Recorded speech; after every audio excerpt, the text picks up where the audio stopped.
নবনীরদ-নিন্দিত কান্তিধারম রসসাগর নাগর ভূপবরং।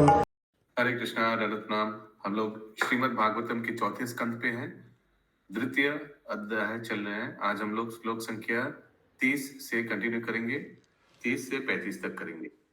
Shrimad Bhagavatam 4.2.30 to 35 दो श्लोक। ब्रह्म च ब्रह्मणांश्चैव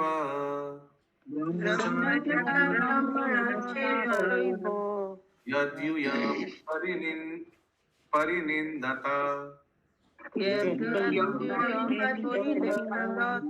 चेतुं विधारणां पुंसाम् मता पसंदामाश्रिता।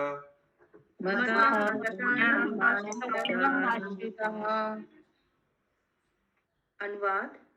भृगु मुनि ने आगे कहा, चूंकि तुम वैदिक नियमों के अनुयायी ब्राह्मणों तथा वेदों की निंदा करते हो, इससे ज्ञात होता है कि तुमने नास्तिकता की नीति अपना रखी है। तात्पर्य। भृगु मुनि ने नंदीश्वर को श्राप देते हुए कहा कि वे सब इस श्राप के कारण नास्तिक तो होंगे ही, किंतु वो पहले से ही नास्तिक पद तक गिर चुके थे, क्योंकि उन्होंने मानवीय सभ्यता के सर्वोपरि स्रोत वेदों की निंदा की थी। गुणों के अनुसार श्रेणियों में हरे कृष्णा। कौन बता पाएगा वेदों की निंदा की थी नंदीश्वर? कैसे निंदा की थी? कौन समझा पाएगा? हाथ उठाइए। आप लोग 28 लोग अभी हैं, देखते हैं किनको कल परसों तो आप लोग जगह हुए थे, आशा करता हूँ क्लास में। हालांकि अभी नींद आ रहा है किसी किसी को। यस, कैसे निंदा किया था नंदीश्वर ने? कोई नहीं बता पा रहा है। डेली आप लोग भागवतम कर रहे हैं, जानना चाहिए। अंजना माता जी को मालूम है, एक जन हाथ उठाया है, बाकी जन?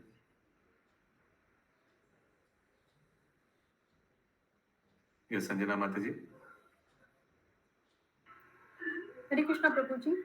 नंदेश्वर जी ने कहा ना कि जिन्होंने शिव का सम्मान नहीं किया है वो स्वच्छ नहीं रहेंगे और फिर मतलब नॉन वेज खाना खाएंगे, तो वो सब चीज तो शास्त्रों में तो नहीं लिखा है।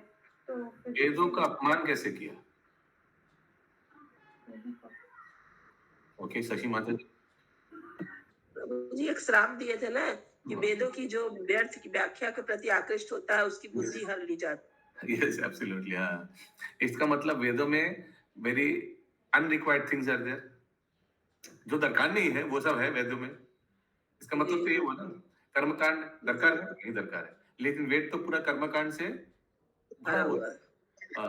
तो इस प्रकार से वेदों का थोड़ा नेगेटिविटी बताया है नंदीश्वर ने। यस, रेखा माता जी। यस प्रभु जी, वही मैं भी बोलने वाली थी। आगे एक जगह ये भी आया था, चातुर्मास का जो व्रत करता है वो स्वर्ग की प्राप्ति होती है, उसे उदाहरण में आया था। यस। गुणों के अनुसार श्रेणियों में विभाजित मानवीय। और ब्राह्मण का भी अपमान किया था ना सुषमा जायसवाल माता जी? वेदों का भी, ब्राह्मणों का भी। यस। कुछ याद है क्या अपमान किया था ब्राह्मणों का? किनको याद है? प्रभु जी। वो दर भिक्षा मांगेंगे, उनको कभी तुष्टि नहीं मिलेगी धन के प्रति, वो हमेशा ये भिक्षा मांग के दूसरों के घर में जाएंगे, आध्यात्मिक ज्ञान से विहीन रहेंगे ना, ऐसे कुछ विहीन हो जाएंगे। यस प्रभु जी। और जन्म मृत्यु जरा व्याधि का चक्कर में घूमते रहेंगे, ऐसे भी आया था ना? यस प्रभु, यस प्रभु।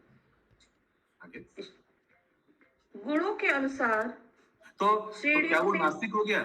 तो क्या नंदीश्वर नास्तिक है? क्या इसका मतलब नंदीश्वर ब्राह्मणों को सत्कार नहीं करते? ये तो ढोंगी ब्राह्मण है। क्यों? शिव जी का अपमान हुआ और चुपचाप रहे और शिव जी से ईर्ष्या करते थे।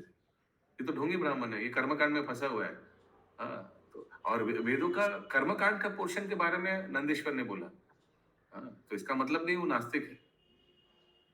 नंदीश्वर तो भगवान शिव जी का भक्त है। यस, आगे। गुणों के अनुसार श्रेणियों में विभाजित मानवीय सभ्यता वर्ण आश्रम पर आधारित है।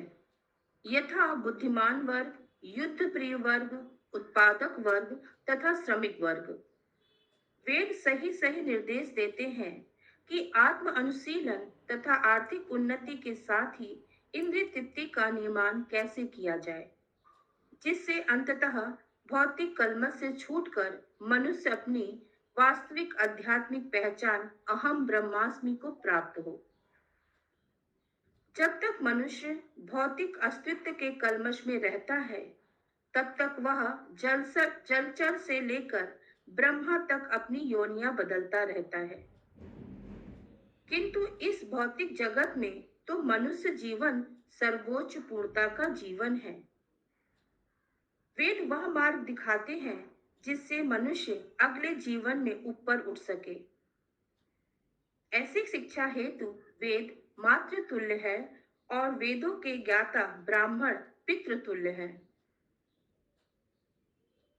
अतः यदि कोई वेदों तथा ब्राह्मणों की निंदा करता है तो वह नास्तिक के स्तर पर गिर जाता है। संस्कृत में नास्तिक शब्द प्रयुक्त हुआ है। एक लाइन गया ना ऊपर में, ये वेद सही सही निर्देश देते हैं कि आत्म अनुशीलन और आर्थिक उन्नति के साथ इंद्रिय तृप्ति का नियमन कैसे किया जाए। गया क्या मतलब हुआ प्रभु जी? धर्म अर्थ काम मोक्ष।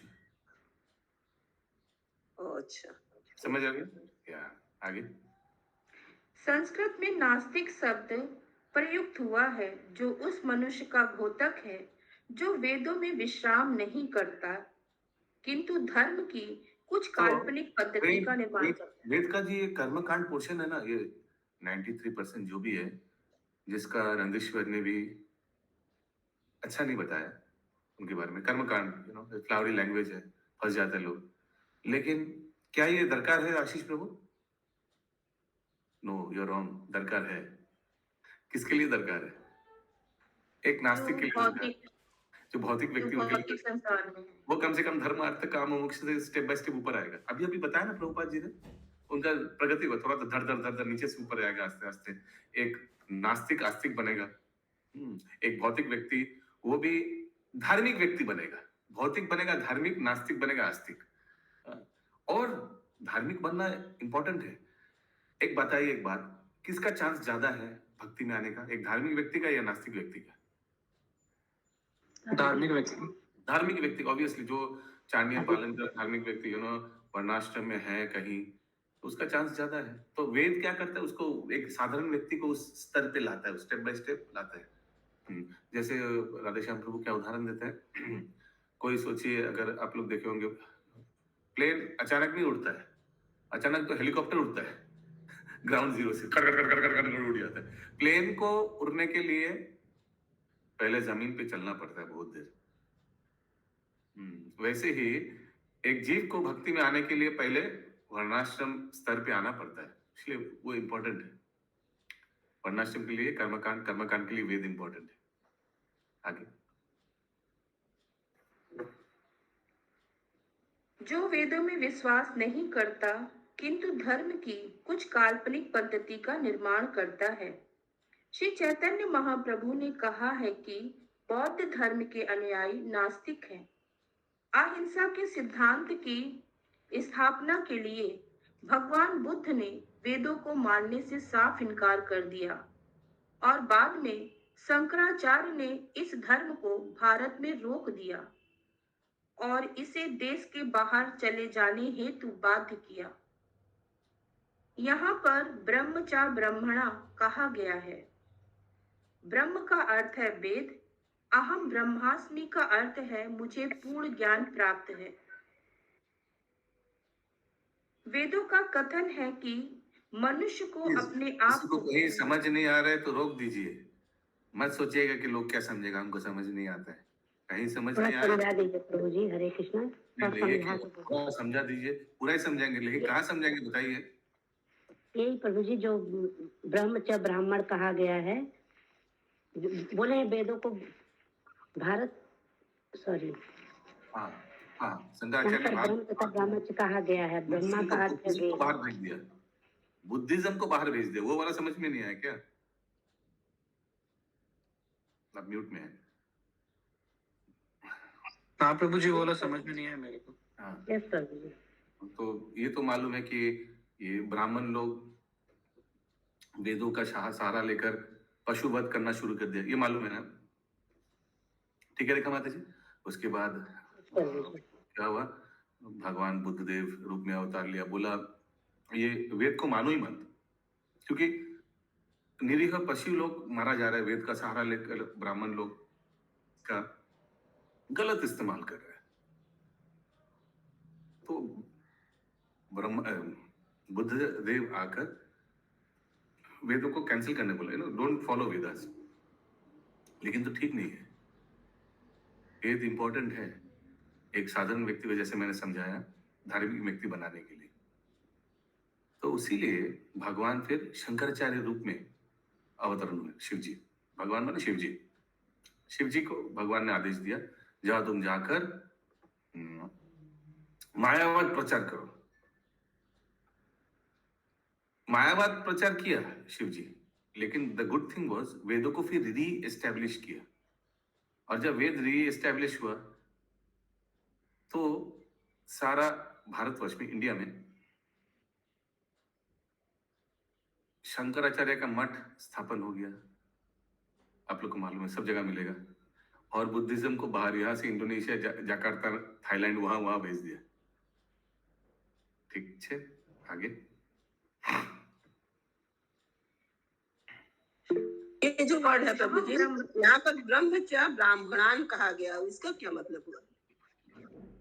Here it is stated ब्रह्मचा ब्राह्मणम। वो आगे बताएगा तो इसके बारे में। ब्रह्म मीन्स वेदास। अहम ब्रह्मास्मि means I am full knowledge, हमको पूरा ज्ञान है वेदों का। अहम ब्रह्मास्मि। तो एक्चुअली अहम ब्रह्मास्मि, the Vedic assertion is that one should think that he is Brahman, but actually he is Brahman. If Brahma or the Vedic scriptural science is condemned, and the master of the spiritual science, the Brahmanas, are condemned, then where does, अच्छा ये अभी तक पढ़ा नहीं माता जी ने शायद, human civilization stand?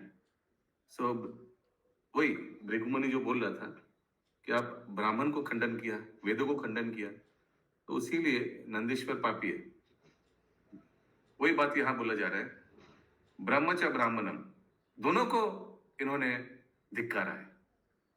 ब्रह्म यानी वेदों को, परम ब्रह्म को, ब्रह्म का एक ज्ञान है तो वेद, और ब्राह्मणम यानी ब्राह्मणास को भी इन्होंने धिक्कारा नंदीश्वर में।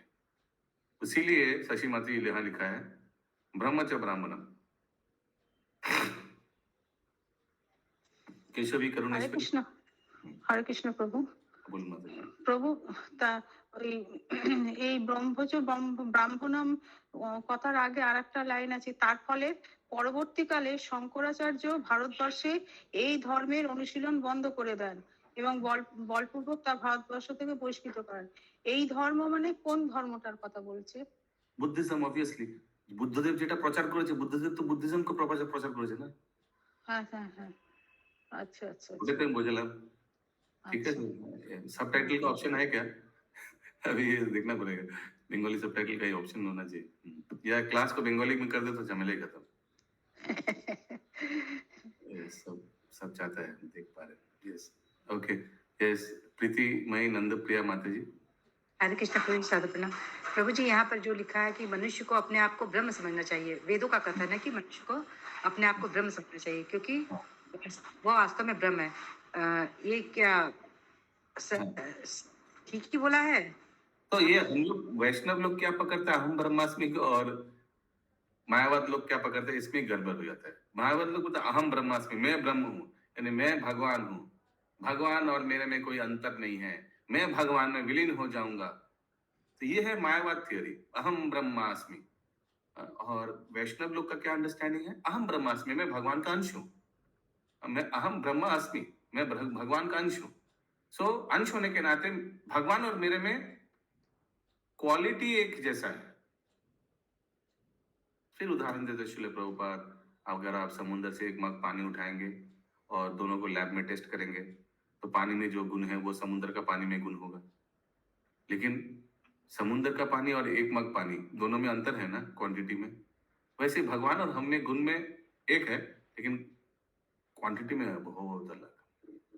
भगवान में जो जो गुण है वो हम लोग भी मिलेगा। देखिए हम लोग भी करुणा सिंधु है, सिंधु तो नहीं है, करुणा है। कभी कभी हम लोग भी किसी ना किसी पे तो थोड़ा करुणा दिखाए होंगे ना। तो एक चींटी जा रहा है या कोई मच्छर बैठा है और आपका खून चूस रहा है हाथ में, आपको इच्छा है मारे अभी इसको, फिर आपने सोचा नहीं छोड़ देते हैं, क्यों, मूड नहीं है, तो ठीक है वो मच्छर वैसे छोड़ दिया। तो मैं एक जैसे उदाहरण दे रहा हूँ बहुत। So you also showed kindness by not killing that. एक चीज पूछना था कि यस लोग बोलते हैं ना, मैंने अभी जल्दी में हमको कोई बोला कि हम वो चीज बोलते हैं दिन भर कि शिवो अहम, उसका क्या अर्थ होता है प्रभु जी? शिवो अहम वो हर हम बोलती हैं। वो शायद शैवाइट्स लोग बोलेंगे शिवा हम अहम ब्रह्मास्मि अहम शिवम, ऐसे कुछ, या मैं शिव हूँ, मैं भी शिव जैसा भगवान हूँ, इसीलिए मैं भी गांजा पी सकता हूँ। इन लोगों का क्या थ्योरी हमको मालूम नहीं है शिवो अहम का। लेकिन यहाँ तो हम लोग देख सकते हैं कि भृगु मुनि के श्राप के वजह से शिवाइट्स लोग क्या होगा, ये तो पूरा दिया हुआ है। ये चैप्टर पढ़ने के बाद शिवाइट्स लोग तो डरेगा, श्राप तो लग गया, उसमें तो कोई संदेह नहीं। यस माता जी। हरे कृष्णा प्रभु जी, आप जैसे बोले ना भगवान करुणा के सिंधु होते हैं और ह्यूमन में करुणा का थोड़ा अंश होता है, लेकिन प्रभु वो जो करुणा का अंश होता है ना वो कंडीशनल होता है, कंडीशन पे डिपेंड करता है। सिचुएशन होगी तो करुणा करेंगे वरना नहीं करेंगे, ये भी तो वो भी फॉल्ट है ना। बट भगवान में तो कोई कंडीशन, अनकंडीशनली भगवान करुणा करता है। अनकंडीशनल भगवान, because we are condition living, we are, हम लोग भी बद्ध जीव हैं, हम लोग करुणा भी करेंगे। वो भी जैसे माता जी ने बताया, साइड में छोटा सा लिखा है कंडीशन अप्लाई वो लिखा रहता है वो। तो ये हम लोग बद्ध जीव है, what you can expect from us. Lord is Lord and we are insignificant living entity, tiny entity. या आगे अहम ब्रह्मास्मि का अर्थ है मुझे पूर्ण ज्ञान प्राप्त है। वेदों का कथन है कि मनुष्य को अपने आप को ब्रह्म समझना चाहिए, क्योंकि वह वास्तव में ब्रह्म है। यदि ब्रह्म अर्थात वैदिक ज्ञान की निंदा की जाए और वैदिक ज्ञान के ज्ञाता ब्राह्मणों की निंदा की जाए, तो फिर यह मानवीय सभ्यता कहाँ रहेगी? भृगु मुनि ने कहा, ऐसा नहीं है कि तुम लोग मेरे श्राप से नास्तिक बनोगे, तुम तो पूर्व से नास्तिक हो, इसीलिए तुम निंदनीय हो। हरे कृष्ण। तो देखा जाए तो नंदीश्वर नास्तिक जैसा बात नहीं किया, लेकिन भृगु मुनि अभी गुस्से में है, क्योंकि नंदीश्वर भी बहुत, जैसे मैंने बताया, पेट भर के कल दिया बहुत श्राप आप दिया इन लोगों को। Now it is his turn.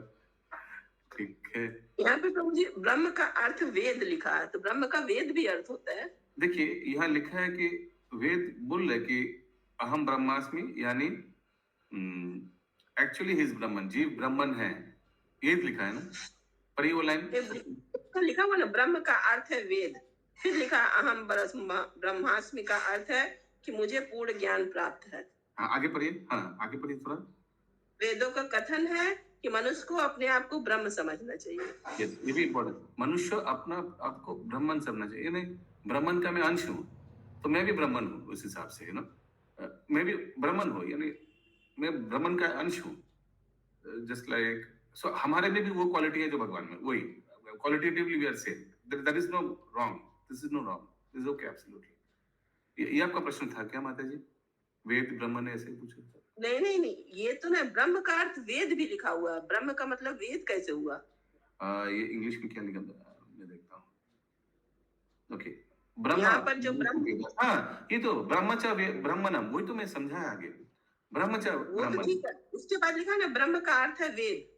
Brahma, yes, ये जो ब्रह्म, ये जो श्लोक में ब्रह्म है, ये वेद बोल रहा है, क्योंकि ये वेद से ब्राह्मण दोनों को खंडन किया नंदीश्वर ने। ओह अच्छा, ठीक है, आप इस श्लोक समझे में बोला। हाँ, श्लोक में दिया है ना ब्रह्मच ब्राह्मणम, वो तो मैंने समझा था थोड़ा आगे।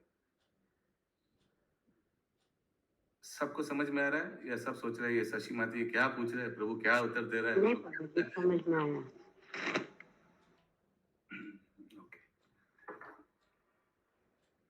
एषैव हि लोकानां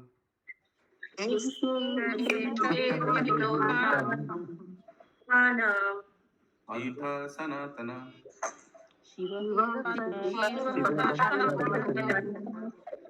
पूर्वे चनु शांतास्थुर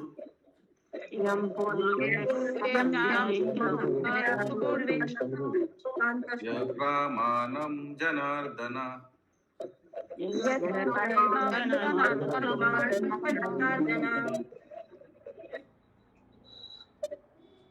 अनुवाद। वेद मानवीय सभ्यता के कल्याण की प्रगति हेतु शाश्वत विधान प्रदान करने वाला है, जिसका प्राचीन काल में दृढ़ता से पालन होता रहता है। इसका सशक्त प्रमाण पूर्ण पुरुषोत्तम भगवान स्वयं है, जो जनार्दन अर्थात समस्त जीव आत्माओं के शुभेच्छु कहलाते हैं। लग रहा है भृगु मुनि ऑलरेडी लात मार चुके हैं, उसके बाद इनको अभी जो कथन सुन रहे हैं उनका मुंह से, तब तक मैंने ज्ञान हो गया था ना, छाती में मारा था ना भगवान का, उसके बाद ओ यही भगवान हो सकता है। देखिए फिर से पढ़िए, एक बार अनुवाद फिर से पढ़िए। वेद मानवीय सभ्यता के कल्याण की प्रगति हेतु शाश्वत विधान प्रदान करने वाले हैं, जिसका प्राचीन काल में दृढ़ता से पालन होता रहता है। इसका सशक्त प्रमाण पूर्ण पुरुषोत्तम भगवान स्वयं है, जो जनार्दन अर्थात समस्त जीव आत्माओं के शुभेच्छु कहलाते हैं। तात्पर्य सो ये भगवान को क्यों प्रमाण, ये एविडेंस में प्रमाण में भगवान को क्यों कोट कर रहे हैं, ये इधर से क्लियर हो जाएगा तात्पर्य में, ठीक है। तात्पर्य। श्रीमद् भगवद गीता में पूर्ण पुरुषोत्तम भगवान श्री कृष्ण ने प्रतिपादित किया है कि वे सभी प्रकार के प्राणियों के पिता हैं।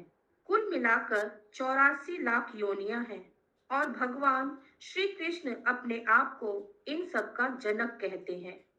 चूंकि जीव आत्मा पूर्ण पुरुषोत्तम भगवान के अंश स्वरूप है, अतः वे श्री भगवान की संतानें हैं। चूंकि उन्हें गुमान है कि वे भौतिक प्रकृति को वश में कर सकते हैं, श्री भगवान ने उनके हितार्थ उन्हें वेद प्रदान किया। इसीलिए वेद अपौरुष कहलाते हैं, क्योंकि वे मनुष्यों या देवताओं द्वारा नहीं लिखे गए हैं। यहाँ तक कि ब्रह्मा, जो प्रथम जीव हैं, वे भी वेदों के रचयिता या लेखक नहीं हैं। वे भी इस भौतिक जगत के ही एक सजीव प्राणी होने के कारण ना तो वेदों की रचना कर सकते हैं और ना स्वतंत्र रूप से उनके विषय में कुछ कह सकते हैं। इस भौतिक संसार के प्रत्येक जीव आत्मा में 4 क्षतियां पाई जाती हैं: त्रुटि करना, एक वस्तु को दूसरी समझना, विश्वासघात करना तथा इंद्रियों से अपनी होना। विश्वासघात करना माने चीटिंग प्रोपेंसिटी है, धोखा देना। किंतु वेद इस भौतिक जगत के किसी सजीव प्राणी द्वारा रचित नहीं है, अतः वे अपौरुष कहलाते हैं। कोई भी वेदों का इतिहास नहीं बता सकता। निसंदेह आधुनिक मानवीय सभ्यता के पास दुनिया या ब्रह्मांड का कोई तिथिवार इतिहास नहीं है और यह 3000 वर्ष से पूर्व का भी वास्तविक इतिहास प्रस्तुत नहीं कर सकती।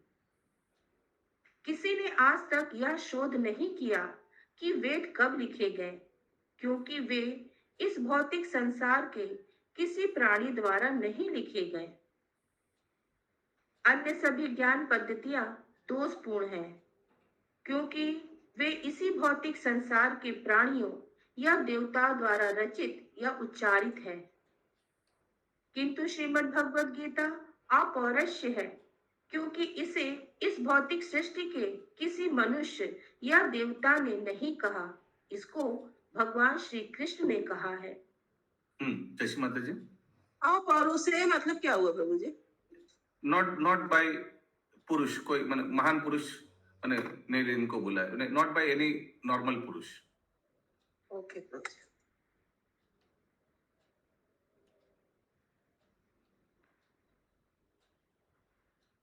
जो इस भौतिक सृष्टि से परे है।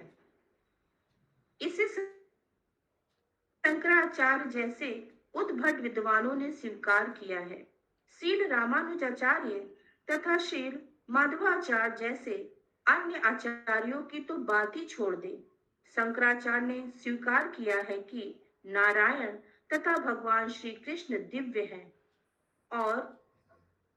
और भगवान श्री कृष्ण ने भी श्रीमद् भगवद गीता में परिपुष्टि की है, अहम सर्वस्व प्रभो मत सर्वम प्रवर्तते।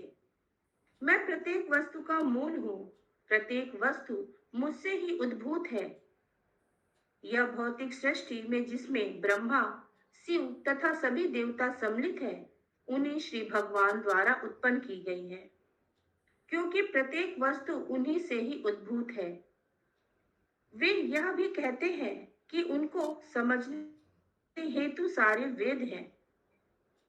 वे ही मूल वेद विदित, वेदों के ज्ञाता तथा वेदांत कृत वेदांत के संकलन करता है।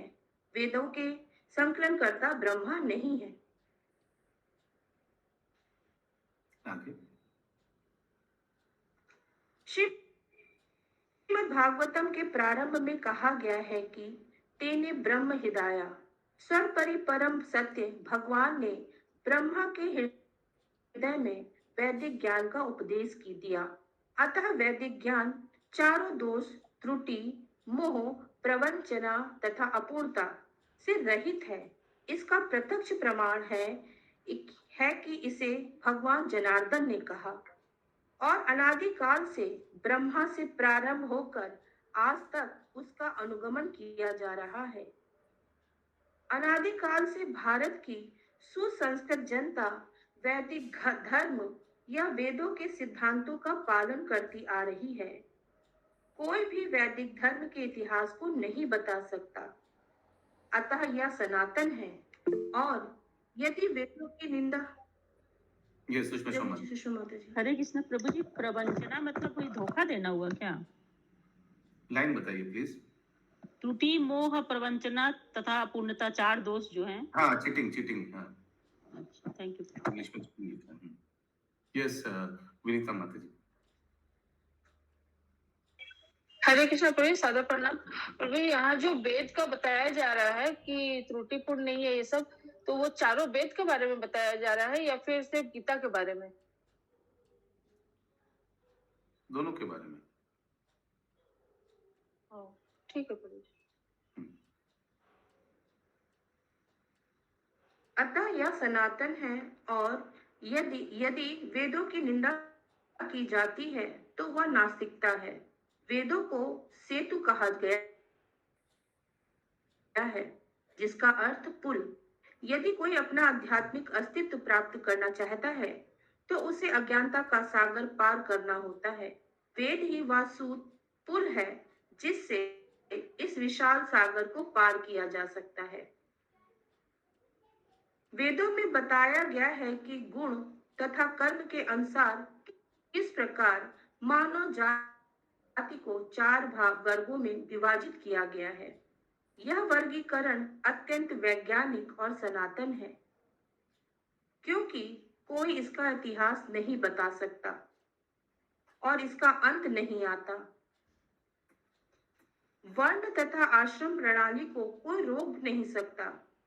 उदाहरण, कोई ब्राह्मण नाम को स्वीकार करे अथवा नहीं, किंतु समाज में एक बुद्धिमान वर्ग है जो आध्यात्मिक ज्ञान तथा दर्शन में रुचि रखता है।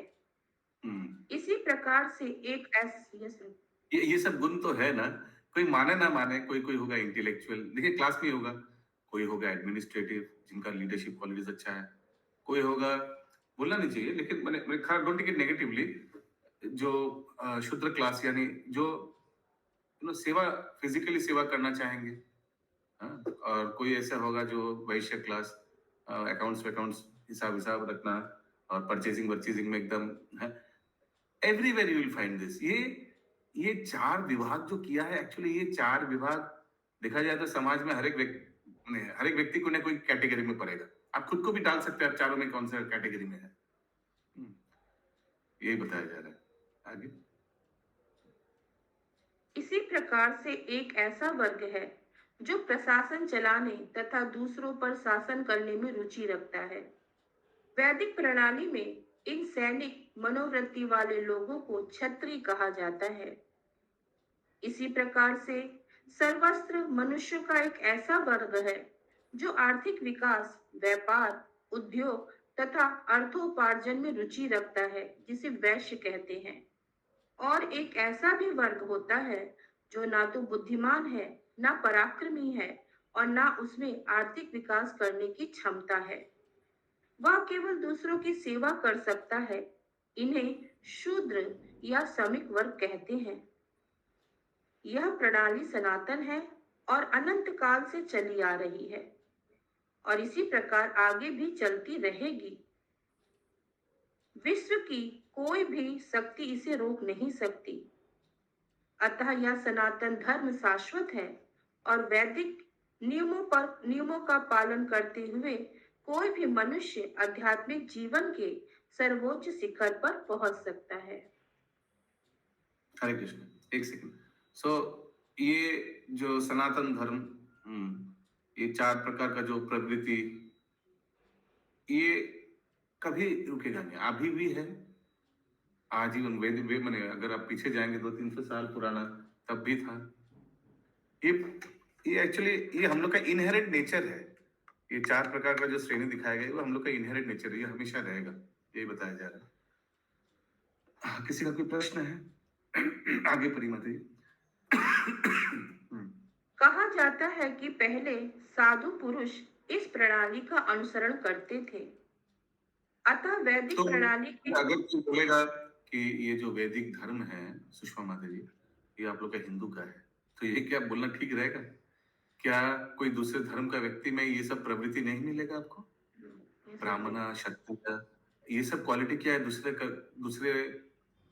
जो धर्म प्रैक्टिस कर रहे हैं उन लोग में नहीं मिलेगा? मिलेगा। तो इससे क्या पता चलता है? सनातन धर्म ये जीवों का धर्म है। इसीलिए आप फेमस भक्ति विनोद ठाकुर का बुक है ना, जैव धर्म। ये जीवों का धर्म है, ये कोई हिंदू का धर्म नहीं है कि सनातन धर्म हिंदू के लिए है। नहीं, ऐसा नहीं है, हर एक जीव के धर्म है। क्या आगे? अतः वैदिक प्रणाली के अनुगमन का अर्थ हुआ समाज के आदर्श शिष्टाचार का पालन। किंतु शिव के अनुयायी समस्त मानवीय शिष्टाचार के विरुद्ध हैं, क्योंकि वे मदपान करते हैं, नशीला एवं विषयी जीवन बिताने वाले, स्नान न करने वाले तथा गांजा पीने वाले हैं। निष्कर्ष यह है कि जो व्यक्ति वैदिक नियमों के प्रति विद्रोह करते हैं, वे स्वयं इसके प्रमाण हैं कि वेद आधिकारिक है, क्योंकि वेदों का पालन न करने से ही वे पशुवत बनते हैं। ऐसे पाशविक व्यक्ति ही साक्षात प्रमाण है और वैदिक नियम सर्वोच्च है। Hare Krishna. Very important. Vedas are authoritative because authoritative लिखा है। हिंदी में क्या लिखा है उसको? अनु क्या अभी बताया माता जी ने? पशुवत नहीं, एविडेंस है। द कंक्लूजन पाशविक। लास्ट वाला सेंटेंस फिर से पढ़िए। ऐसे पाशविक व्यक्ति ही साक्षात प्रमाण है जो वैदिक नियम सर्वोच्च है। इसके आगे वाला माता जी निष्कर्ष यही है। निष्कर्ष यह है कि जो वे व्यक्ति वैदिक नियमों के प्रति विद्रोह करते हैं, वे स्वयं इसके प्रमाण हैं। कि वेद आधिकारिक है, क्योंकि वेदों का पालन आधिकारिक है, ऑथोरिटेटिव लिखा है। क्यों? क्योंकि वैदिक अगर आप पालन नहीं करेंगे तो आपको पशु बना दिया जाएगा। तो इस हिसाब से वेद क्या है? ऑथोरिटेटिव, आधिकारिक है। आप सब वेदों में लिखा है ना, अगर आप ऐसे करोगे तो ये हो जाओगे, ऐसे तो आप बोल सकते हैं मैं पालन नहीं करूंगा। तो नहीं करोगे ठीक है, लेकिन आपको पिटाई भी मिलने वाला है। वो वेद भी बताता है, वेद ही बताता है। वेद नियम भी देता है विजय ग्रहण प्रभु, ठीक है। और उस नियम को अगर आप पालन नहीं करेंगे तो क्या होगा, तो वो भी बताते हैं। क्लास में आप सोएंगे तो क्या होगा, वो भी सब कुछ लिखा है इसमें। ठीक है, अभी हाँ यस केशवी करुणेश्वरी माता जी।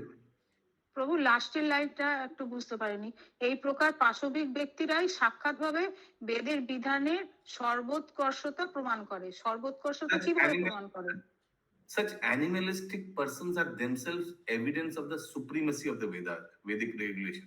মানে অ্যানিমেল এরকম নিষ্কৃষ্ট লোক আছে তো, তার মানে পিটাই পেয়েছে, তার মানে বেদকে পালন করেনি বলেই বেদ ওনাকে নিচে করে দিয়েছে। এটাই তো প্রমাণ। এই যে সমাজে নিকৃষ্ট লোক আছে, এরা তো প্রমাণ যে বেদ সুপ্রিম। নিকৃষ্ট মানে আচ্ছা। ওদেরকে অ্যানিমালিস্টিক বানিয়ে দিয়েছে। আচ্ছা আচ্ছা। এই যে 84 লক্ষ জনি আছে বা 80 লক্ষ জনি আছে, এটাই তো প্রমাণ বেদের সুপ্রিমেসির। আচ্ছা। 80 lakh species are a result of punishment. इसमें कोई संदेह नहीं है Ashish Prabhu. 80 lakh species are result of punishment by Vedas. जो वैदिक नियमों का पालन नहीं किया, उन लोग 80 लाख स्पीशीज बन के रहा। इसमें तो ये तो सब मानते हैं ना, तो इसी से तो पता चलता है कि वेद कितना सुप्रीमेसी। वेदों का Absolutely। हम बांग्ला की लिखा है সর্বোৎকর্ষতা। সর্বোৎ উৎকর্ষতা, হ্যাঁ। सुप्रीमेसी इंग्लिश में लिखा है। Such animalistic persons are themselves evidence of the supremacy of Vedic regulations. What nice sentence written by Srila Prabhupada. ঠিক আছে প্রভু। কত নম্বর শ্লোক অবধি আছে আজকে? 35 नंबर श्लोक तक। 32 शुरू करेंगे, बहुत लंबा ये था। ओके, तद ब्रह्मा परमं शुद्धम, बोलिए। तद ब्रह्म तताम वार्तानातनम सताम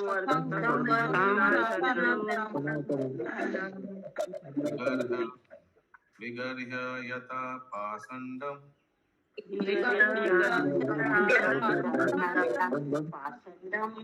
देवो यत्र भूतर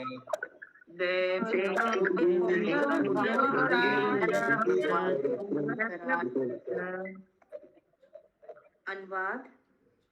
ऐसे वेदों के नियमों की निंदा करके जो सब पुरुषों के शुद्ध एवं परम पथ है, अरे भूतनाथ भूतपति शिव के अनुयायियों, तुम निसंदेह नास्तिकता के स्तर तक आ जाओगे।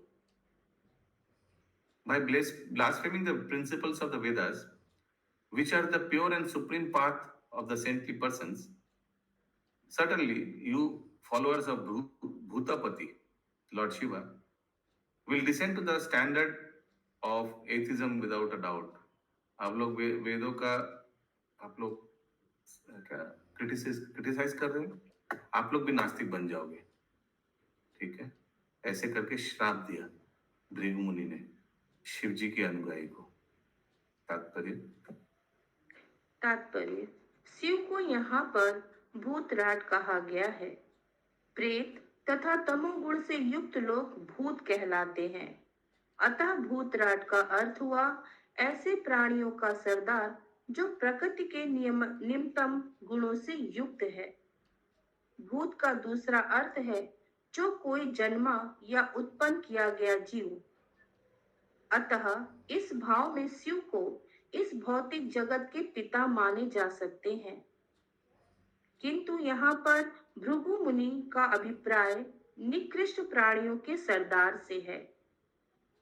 निकृष्ट वर्ग के प्राणियों की विशेषताओं का उल्लेख पहले ही किया जा चुका है। वे नहाते नहीं, सिर पर बड़ी बड़ी जटाएं रखते हैं और मादक द्रव्यों का सेवन करते हैं।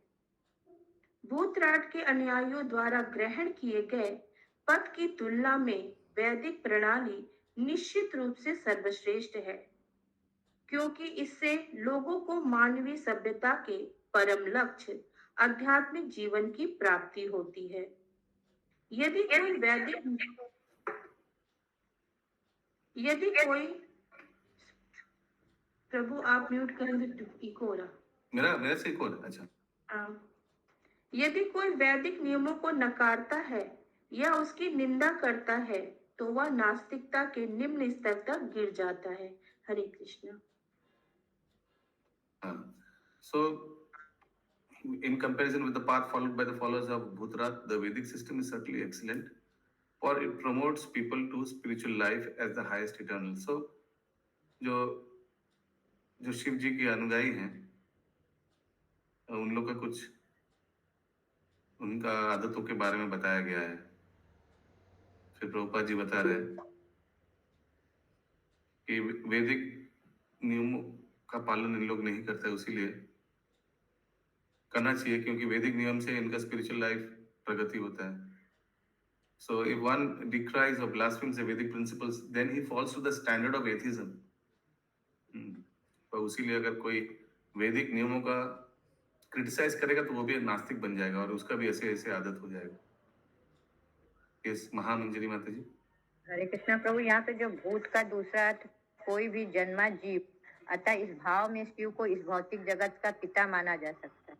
इसका कहने का क्या समझ में नहीं है। So Bhutrat, the ghost and those who are situated in the material modes of ignorance are called Bhutas. Bhuta Rata. Bhutrat means the leader of the creature. Bhut का रात, भूत माने जीव जो ऐसा ऐसा है और उनका लीडर। ठीक है प्रभु जी, उसके बाद लिखा है ना, भूत का दूसरा अर्थ कोई भी जन्मा जीव। हम लोग सब भूत है और हर जीव को भूत बोल सकते हैं इसी हिसाब में। नहीं, यहाँ तात्पर्य में पहला सेंटेंस पे थोड़ा अलग लिखा है। The ghosts are those who are situated in the mode of ignorance are called bhutas.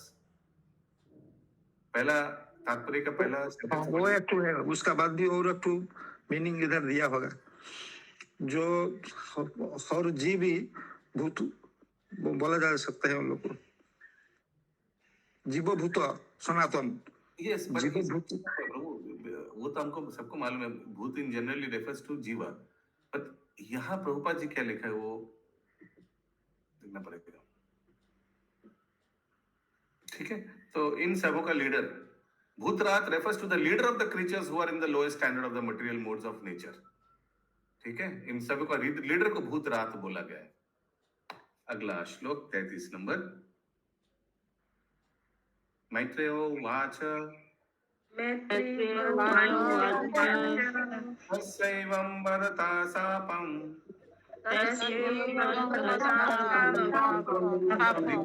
भगवान् भव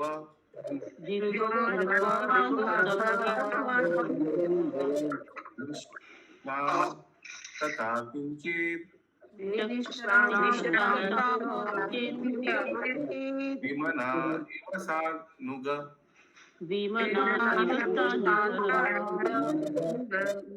देखिए तो माता जी अभी एको हो रहे नहीं। अनुवाद। श्री मैत्रेय मुनि ने कहा, जब शिव के अनुयायियों तथा राजा दक्ष एवं भृगु मुनि के पक्षधरों के बीच 100% साफ चल रहा था, तो शिव अत्यंत खिन्न हो उठे और बिना कुछ कहे अपने शिष्यों सहित यज्ञ स्थल छोड़कर चले गए। कितना कंपोज्ड शिव जी, सोचिए कितना कुछ हो रहा है और सब हो रहा है, शिव जी उठा नहीं इसीलिए दक्ष जब आया, लेकिन अभी तक शिव जी कुछ ना बोला ना कुछ किया ना, कितना कंपोज्ड नेचर। यस, हिरण्य गुरंग प्रभु। प्रभु जी इधर देखा जो लास्ट हम लोग डिस्कशन किया था, उधर लिखा है, वो हम उड़िया में पढ़ता है, तरुण भूत शब्द आउ गोटे अर्थ होउची जन्म नहीं जीव बा वस्तु। तेणु से अर्थ रे से शिवजी को ए भौतिक जगतर पिता बोली ग्रहण कर जाई पारे। भगवान डायरेक्ट जड़ जगत का साथ आदान प्रदान माने संपृक्त नहीं होते हैं, तो शिव जी लेकिन डायरेक्टली जड़ जगत का पिता इसलिए माना जाता है। I understand that. आप उसका just next sentence पढ़ रहे हैं। पर फर्स्ट सेंटेंस पढ़िए। फर्स्ट सेंटेंस हम लोग बोला, आप जो बोला ठीक है, उसका बाद जो इधर में मीनिंग है, another meaning of bhuta is that anyone। yes, you're right, you're right। yeah, तात्पर्य यहाँ पर शिव को सर्वोत्कृष्ट चरित्र वाला वर्णन हुआ है। राजा दक्ष तथा शिव के पक्षधरों के मध्य शाप प्रतिशाप के बावजूद सर्वोच्च वैष्णव होने के कारण वे इतने गंभीर बने रहे कि वे एक शब्द भी नहीं बोले। वैष्णव सदा सहिष्णु होता है और शिव तो सर्वोच्च वैष्णव माने जाते हैं।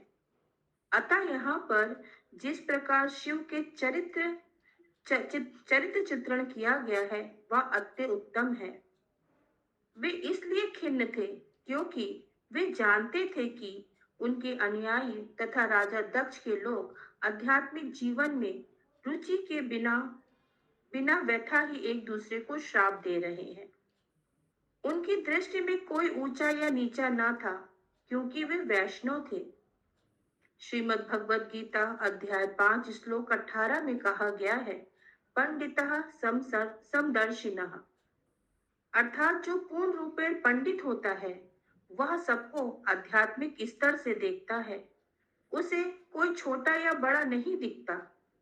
अतः शिव के पास एकमात्र विकल्प यही रह गया था कि वे अपने शिष्य नंदीश्वर तथा भृगु मुनि को परस्पर श्राप देने से रोकने हेतु उस स्थान पर छोड़कर चले जाएं।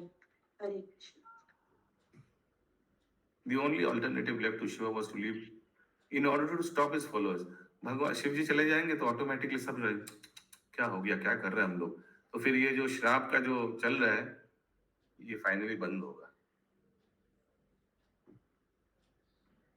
ते अपि विश्वसृज सात्रम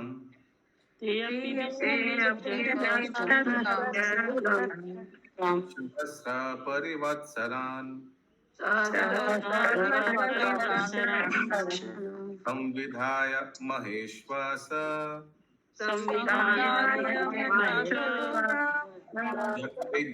ऋषभो हरि।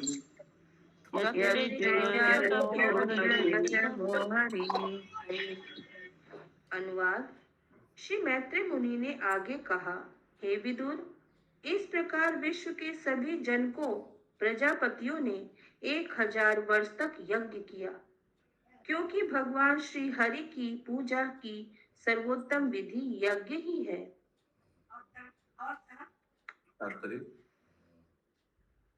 यहाँ यह स्पष्ट कहा गया है कि विश्व के धुरंधर पुरुष अर्थात समस्त प्रजा के जनक प्रजापति यज्ञ द्वारा पूर्ण पुरुषोत्तम भगवान को प्रसन्न करने में रुचि रखते हैं। श्री भगवान भी श्रीमद् भगवद गीता अध्याय 5 श्लोक 29 में कहते हैं, भोक्ता राम यज्ञ तपसाहम। मनुष्य सिद्धि के लिए यज्ञ तथा तप करने में लगा रह सकता है, किंतु इन सब का प्रयोजन परमेश्वर को प्रसन्न रखना है। यदि कोई इन्हें स्वयं की तुष्टि के लिए करता है तो वह पाषाण या पाखंड अथवा नास्तिकता से ग्रस्त है, किंतु यदि इन्हें परमेश्वर को प्रसन्न करने हेतु संपन्न किया जाता है तो वैदिक नियमों का पालन होता है। वहां पर एकत्र सभी मुनियों ने 1000 वर्षों तक यज्ञ किया। हरे कृष्ण। यस निर्गुणा लिंगरी माता जी। हरे कृष्णा प्रभु जी। जैसे इस यज्ञ में तो देख रहे हैं शिव जी का अपमान हो गया और ये यज्ञ श्री हरि को प्रसन्न करने के लिए किया जा रहा है, तो परम वैष्णव का तो ऑलरेडी अपना अपमान हो चुका है, तो फिर ये यज्ञ करने का क्या लॉजिक है फिर, मतलब ये क्या दर्शा रहा है ये चीज।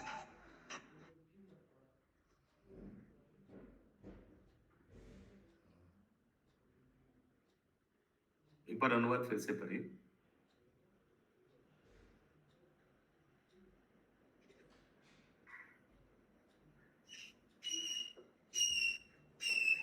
श्री मैत्री मुनि ने आगे कहा, हे विदुर, इस प्रकार विश्व के सभी जन को प्रजापतियों ने 1000 वर्ष तक यज्ञ किया, क्योंकि भगवान श्री हरि की पूजा की सर्वोच्च विधि यज्ञ ही है।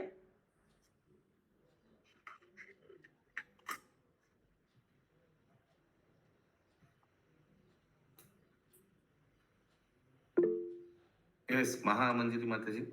प्रभु जी, यहाँ पे जनकों और प्रजापतियों मैंने कई प्रजापति थे क्या? हाँ, सब तो आए थे ना, उपस्थित हुए थे ना। तो सब राजा लोगों को प्रजापति बोला गया। नहीं, जिनको जिनको ब्रह्मा जी ने भार दिया था प्रजा उत्पन्न करने के लिए, वो तो लिस्ट भी था ना हम लोग का उस दिन। एक एक का हम लोग देख रहे थे कैसे प्रजा उत्पन्न कर रहे हैं सब। श्लोक नंबर 4 में दिया हुआ है यज्ञ किसने किसने किया था। सो ये समझ सकते हैं कि बहुत बड़ा अनर्थ हो चुका है, तो इन लोग भगवान का शरण ग्रहण किया, ये समझ सकते हैं। यस, गायत्री राधिका माता जी। हरे कृष्णा प्रभु जी। यहाँ 34 नंबर के तात्पर्य में लिखा हुआ है, यहाँ पर यह स्पष्ट कहा गया है कि विश्व के धुरंधर पुरुष प्रजापति को कहा गया है क्या? हाँ, धुरंधर माने स्टॉलवर्ट, माने कोई बड़ा बड़ा माने महारथी लोग। स्टॉलवर्ट लिखा है इंग्लिश में धुरंधर, क्योंकि धुरंधर हम लोग का हिंदी में थोड़ा नेगेटिव मीनिंग है ना इसका। आई डोंट नो, हम लोग बंगाली में तो धुरंधर वर्ड यूजुअली नेगेटिव के लिए यूज करते हैं। बहुत धुरंधर व्यक्ति है कि, तो आई डोंट नो आप लोग क्या यूज करते हैं धुरंधर वर्ड को? प्रभु नेगेटिव में ही यूज करते हैं हम लोग भी। इंग्लिश में धूर्त। माता जी का क्वेश्चन क्या था, मुझे को समझ में नहीं आया प्रभु जी। क्या क्वेश्चन था माता जी? धुरंधर पुरुष। नहीं, ये निर्गुणा नीलंबरी माता जी का क्या क्वेश्चन था? अच्छा, एक सेकंड। तो ये धुरंधर को इंग्लिश में यहाँ स्टॉलवर्ट लिखा है। स्टॉलवर्ट हालांकि पॉजिटिव है ना आशीष प्रभु। स्टॉलवर्ट मींस बड़ा हस्तियां, यू नो, महान जो प्रोमिनेंट पर्सन है, स्टॉलवर्ट पर्सन। हिंदी में भी बड़े हस्ती को ही धुरंधर बोला जाता है। शक्तिशाली तो होता है, शक्तिशाली। शक्तिशाली को धुरंधर बोला जाता है क्या हिंदी में? धुरंधर वर्ड प्रभु जिनका बहुत नाम है, जो सब लोग जिनको बहुत जानता है, बहुत बड़े हैं, बहुत मतलब बहुत पॉजिटिव हो गया है। नेता टाइप का। पॉजिटिव भी यूज कर सकते हैं, नेगेटिवली भी यूज कर सकते हैं, ऐसा है क्या? जिसका बहुत फेम है, मतलब जो इसको नहीं, नाम फेमस नहीं प्रभु, वो जो तेज तरार है और थोड़ा शक्तिशाली है। हर मतलब हर फील्ड में थोड़ा तेज है। अच्छा, बहुत अच्छा। आई डोंट नो, फिर आप लोग तो दोनों ही बात सुनाया, नेगेटिव भी सुनाया, पॉजिटिव। अच्छा प्लेयर हुआ तो धुरंधर आयुर्वेद में सब में यूज होता है, अच्छा में यूज होता है। अच्छा में यूज होता है, सब में यूज होता है। ओके, ठीक है, जो भी है ये हो गया। अगला श्लोक प्रवेश करें, अंतिम श्लोक 35। यस, निर्गुणा नीलंबरी माता जी का क्या प्रश्न था जो शशि माता जी को समझ में नहीं आया? प्रभु प्रश्न दोबारा बोलना पड़ेगा उसके लिए तो मुझे। हाँ, बोलिए। मैंने ये पूछा था कि इधर लिखा जा रहा है कि भगवान की सब मतलब यज्ञों का प्रयोजन भगवान को प्रसन्न करना है, श्री हरि को। लेकिन जो शिव जी है वो परम वैष्णव है, उनका तो ऑलरेडी इंसल्ट हो गया, मतलब उनका अपमान हो गया, तो फिर मतलब यज्ञ का क्या लॉजिक रह जाता है? ये चीज क्या मतलब दर्शा रही है ये सब चीज? एक बहुत बड़ा अघटन हुआ है, दुर्घटना घटा है। ये सब जो हुआ होना नहीं चाहिए था। शिव जी का अपमान हुआ, अभी शिव जी का अनुयायी को श्राप मिला, उन लोग भी श्राप दिया, नंदीश्वर ने भी श्राप दिया। ये तो कोई माने it's not a good thing that has happened. बहुत बड़ा अनर्थ हुआ है एक्चुअली। तो इसी समय सब जितना महान हस्तियां हैं, सब इन लोग ने भगवान को याद किया और उनका यज्ञ किया। It's good thing, positive thing, अच्छा है। आज का अंतिम श्लोक। अप्लुप्या वा अभृथम यत्रा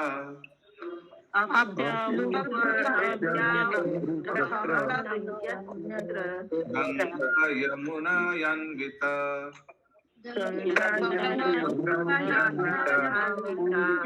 विराजेनात्मना सर्वे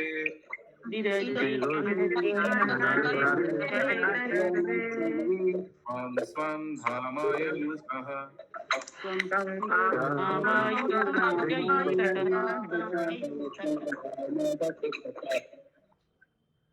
अनुवाद। हे धनुष्वाणधारी विदुर, सभी यज्ञकर्ता देवताओं ने यज्ञ समाप्ति के पश्चात गंगा तथा यमुना के संगम में स्नान किया। ऐसा स्नान अभ्रात स्नान कहलाता है। इस प्रकार से हृदय से शुद्ध होकर वे अपने अपने लोकों को चले गए। यस, विनीता माता जी। प्रभु जी, यहाँ पे विदुर को धनुष्वानधारी क्यों कहा गया है? क्योंकि वो क्षत्रिय थे। क्षत्रिय देखते हैं, आप तो देखते हैं। तात्पर्य: पहले राजा दक्ष और फिर शिव के यज्ञ स्थल से चले जाने के पश्चात भी यज्ञ बंद नहीं किया गया। प्रजापति जायसवाल माता जी। पहले राजा दक्ष और फिर शिव के यज्ञ स्थल से चले जाने के पश्चात भी यज्ञ बंद नहीं किया गया। मुनियों ने परमेश्वर को प्रसन्न करने हेतु अनेक वर्षों तक यज्ञ को चालू रखा। शिव तथा राजा दक्ष के हरे न कृष्णा। होने yes, तो हमको तो यही समझ में आ रहा है कि इन लोग जो इकट्ठा हुआ था और जो यज्ञ कर रहा था, वही कंटिन्यू रखा। ऐसा नहीं कि नया कुछ यज्ञ चालू किया था। निर्मला माता जी, वही जो यज्ञ चल रहा था उसी को जारी रखा। या आगे। शिव तथा राजा दक्ष के न होने से यज्ञ विध्वंस नहीं हुआ और मुनिजन अपना कार्य करते रहे। दूसरे शब्दों में यह माना जा सकता है कि यदि कोई शिव तथा ब्रह्मा जैसे देवताओं तक की भी पूजा ना करे तो भी वह भगवान श्री भगवान को प्रसन्न कर सकता है। श्रीमद् भगवद गीता अध्याय 7 श्लोक 20 में भी इसकी पुष्टि हुई है। कामे तेते हत ज्ञानः प्रपद्यन्ते अन्य देवता। आगे किसी को मालूम है? तम तम नियमस्थाय प्रकृत्या नियता स्वया। Very nice. क्या गूगल बाबा ना याद था? नहीं प्रभु जी, छोटा वाला बुक से। Okay, very good. आगे। जो लोग काम तथा इच्छा से प्रेरित हैं, वे लाभान्वित होने हेतु देवताओं के पास जाते हैं। श्रीमद् भगवद गीता में न अस्ति बुद्धि शब्दों का अभिप्राय प्रयोग हुआ है, जिसका अर्थ वे व्यक्ति जिन्होंने ज्ञान या बुद्धि खो दी है। केवल ऐसे ही व्यक्ति देवताओं के प्रति आसक्त होते हैं और उनके पास जाकर भौतिक लाभ उठाना चाहते हैं। निसंदेह इसका अर्थ यह नहीं है कि हमें देवताओं का आदर नहीं करना चाहिए, किंतु उनकी पूजा करने की कोई आवश्यकता नहीं है। ईमानदार व्यक्ति सरकार के प्रति वफादार होता है, किंतु उसे सरकारी कर्मचारियों को घूस देने की आवश्यकता नहीं है। घूस अवैध है। यदि कोई सरकारी कर्मचारी घूस देना माने देवता को भगवान समझकर पूजा करना, ये घूस देना जैसा हो गया। और सरकारी कर्मचारी को सम्मान करना, वो हो गया देवता को सम्मान कर सकते, that is okay, that is not a problem. लेकिन घूस देना माने उन लोग का अगर कोई पूजा करते हैं तो हम लोग को भी शिक्षा लेना चाहिए। हम लोग भी अगर देवी देवता का पूजा करते हैं घर में तो ये अन्याय है, ये गलत है। भगवान का ही सिर्फ पूजा करना चाहिए। आगे। यदि कोई सरकारी कर्मचारी को घूस नहीं देता। हाँ माता जी। प्रभु जी, ये भी तो बोला जाता है कि भगवान जब अपने भक्तों का सम्मान होते या पूजा होते देखते हैं तो प्रसन्न होते हैं। हाँ, तो पूजा होते देखते माने उनका जब माने उसका भी क्लैरिफिकेशन श्रील प्रभुपाद ने दिया कितना बार कि उनका टेक केयर हो रहा है, अच्छा से उनका सम्मान किया जा रहा है, दैट इज फाइन। लेकिन अगर पूजा ये समझकर हो कि वो भगवान है तो क्या भगवान प्रसन्न होता है? नहीं प्रभु, ये समझ के नहीं। क्योंकि हम लोग देखते भगवान बताते हैं, कितना बार भगवद गीता में बताते हैं कि माम एकम शरणम व्रज, तो मेरा ये शिव शरण लेना। ठीक है, बाकी को सम्मान करना, लेकिन शरण मेरे को भी ग्रहण करना। एक्सक्लूसिविटी भगवान को अच्छा लगता है। तो शुद्ध भक्त होने से कर सकते हैं भगवान का शुद्ध भक्त। हम लोग का गुरु महाराज जो है, गुरु परंपरा है, ये सब शुद्ध भक्त होने से होगा।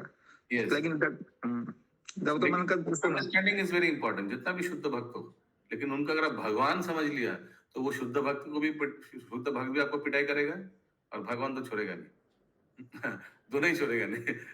सोचिए कोई शुद्ध भक्त को भगवान समझ लिया तो वो क्या करेगा, उनको भी अच्छा नहीं लगेगा। प्रभुपाद को कोई बोला था ना कि आपका कोई एक शिष्य है सब जगह प्रचार कर रहे हैं कि you are God, you are God, Prabhupada is God, Prabhupada is God. Prabhupada ने उनको बुलाया, what is this nonsense I am hearing that you are, I am God? तो उन्होंने क्या बोला, नहीं प्रभुपाद, हमने तो कृष्ण को नहीं देखा, लेकिन आपको देखा, तो आप हम लोग के लिए भगवान है। क्या थे हम लोग, क्या बन गए? और प्रभुपाद उनको बहुत तिरस्कार किया, वो व्यक्ति को। बोला, नहीं, ऐसे गलत फहमियां प्रचार नहीं करना चाहिए। तो इसीलिए शुद्ध भक्त को भी आप भगवान बोलेंगे ना, भगवान जैसा उनको पूजा करेंगे, पूजा भगवान जैसा करेंगे ना, तो आप पूजा सकते थे, लेकिन परम वैष्णव समझ के, जैसे हिरण्मय गौरांग प्रभु बताया, that is okay, that is absolutely fine. जैसे हम लोग गुरु पूजा करते हैं सुबह, श्रील प्रभुपाद को जो भगवान की प्रतिनिधि है, दैट इज एब्सोल्युटली एक्सेप्टेबल। प्रभु जी, देवता लोग का एक तो प्रॉब्लम है कि वो लोग भी पूजा प्रतिष्ठा मांगते हैं, खाली शुद्ध भक्त होने से नहीं है ना, होने से प्रॉब्लम नहीं होता। हाँ, मिश्रित भक्त है तो उनको भी थोड़ा टेस्टी लगता है, थोड़ा ले लेते हैं, एक बार पूजा कर रहे, थोड़ा लेने में क्या होता है। जैसे सरकारी कर्मचारी है, उनको भी थोड़ा कोई आसपास पैसा फैला करके ले लीजिए सर, ले लेगा ना, फिर उनको भी थोड़ा लोभ आ जाता है, ले लेते हैं एक बार।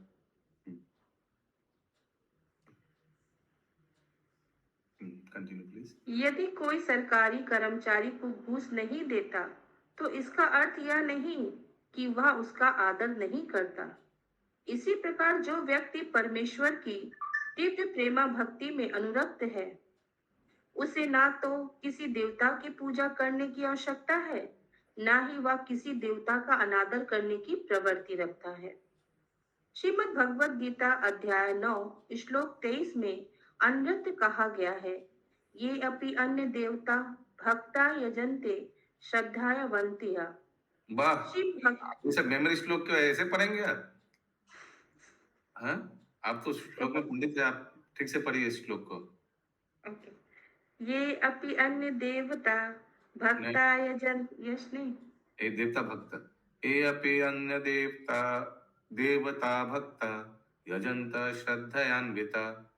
आगे क्या है सुषमा माता जी, आपका छोटा बुक में क्या लिखा है आगे? ते अपि मामेव कौन्तेय यजन्ते विधि पूर्वकम। यजन्ते विधि पूर्वकम नहीं, अविधि पूर्वकम, पूरा उल्टा हो जाएगा। अविधि पूर्वकम है, अविधि पूर्वकम। क्वेश्चन भी है आपकी शास्त्री में माता जी। छोटा बुक काम में आ रहा है, अच्छा है। हॉल में मत ले जाइएगा, एग्जाम हॉल में।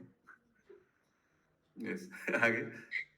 श्री भगवान कहते हैं कि यदि कोई देवताओं को पूजता है तो वह मेरी भी पूजा करता है, किंतु वह पूजा अविधि पूर्वकम अर्थात विधि विधानों का पालन किए बिना की पूजा है। विधान यह है कि पूर्ण पुरुषोत्तम भगवान की पूजा की जाए।